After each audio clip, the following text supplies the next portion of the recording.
Ah!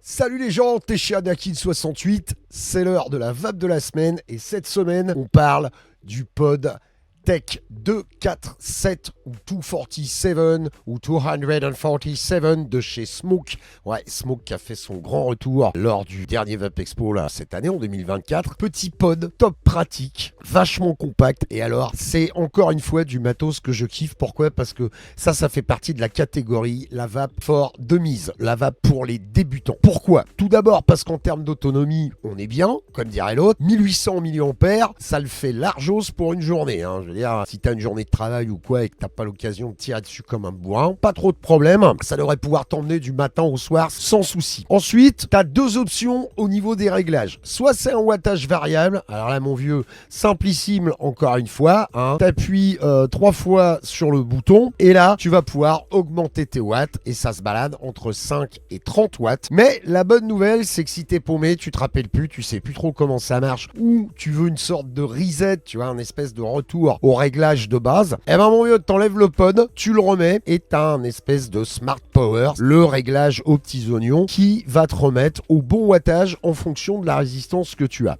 Le pod 4 millilitres. Ouais, 4 millilitres, c'est pareil, encore une fois, à moins de tirer dessus comme un bourrin. À côté de ça, qu'est-ce qu'il y a de cool sur ce pod? Alors, j'utilise jamais les tours de cou, mais alors, vraiment jamais. Un petit coucou à un type avec les cheveux longs là, qui est dans la vape depuis quelques années, là, je sais plus, Nuke Vape, Nuke Vape, quelque chose comme ça. Salut David, ouais, ceinture noire de tour de cou. Bon, moi, c'est pas tellement ma tasse de thé, mais là, oui. Et en fait, il y a une raison très simple. Le poids, sans déconner, je vais pas vous dire que ce truc pèse un bras, mais c'est suffisamment lourd en fait pour pas se trimballer dans tous les sens et risquer de t'étrangler à la première occasion. Et je crois que c'est pour ça que j'aime bien le tour de cou sur ce modèle. À côté de ça, ils y ont ajouté un truc qui est loin d'être con aussi, c'est ce petit capuchon en caoutchouc. Quand c'est fermé, c'est étanche, ça évite à toutes les saloperies ou les dégueulasseries qui se baladent dans tes poches, de rentrer par l'ouverture du pod et de, pourrir ta vape au passage. Le système pour l'ouvrir est assez facile d'accès. L'airflow, il est intégré au pod, selon ce que tu veux, un tirage un petit peu serré plutôt clope. Voilà, quelque chose dans ce goût-là. Ou alors un truc plus aérien en vape directe, en inhalation directe. Pardon, j'en pèse mes mots devant l'émotion de reprendre dans les mains du matos au smoke parce que ça m'était pas arrivé depuis pas mal de temps.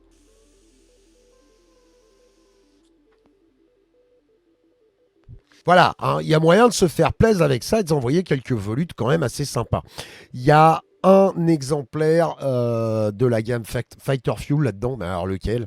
Je sais que c'est un machin un peu frais aux fruits rouges, qui était dedans d'ailleurs quand j'ai testé la gamme Smoke sur le Vape Expo 2024. Que vous dire d'autre? Vous avez la possibilité de choisir entre l'auto-switch ou le fait d'avoir à appuyer sur le fire pour vaper. Perso, je préfère l'auto-switch. Quand il est en mode auto-switch, si vous appuyez sur le fire, il se passe rien en fait. Ce qui fait que ça vous évite les déclenchements intempestifs dans la poche. Deux types de résistance là-dessus, 0,8 ou 0,6. Il y a la possibilité de changer la résistance sans pour autant changer le pod. Un emplacement pour une prise USB-C pour la charge.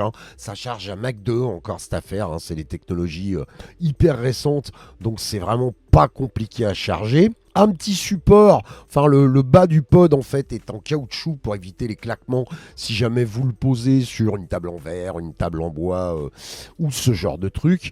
Et puis en termes de look, moi j'aime bien parce que ça c'est aussi bien le pod à la plage que le pod en soirée un peu plus select. C'est caméléon cette histoire, ça passe partout, c'est vraiment simplissime d'utilisation, ça vaut une poignée de nef, 30 balles pour un pod comme ça franchement avec une technologie pareille.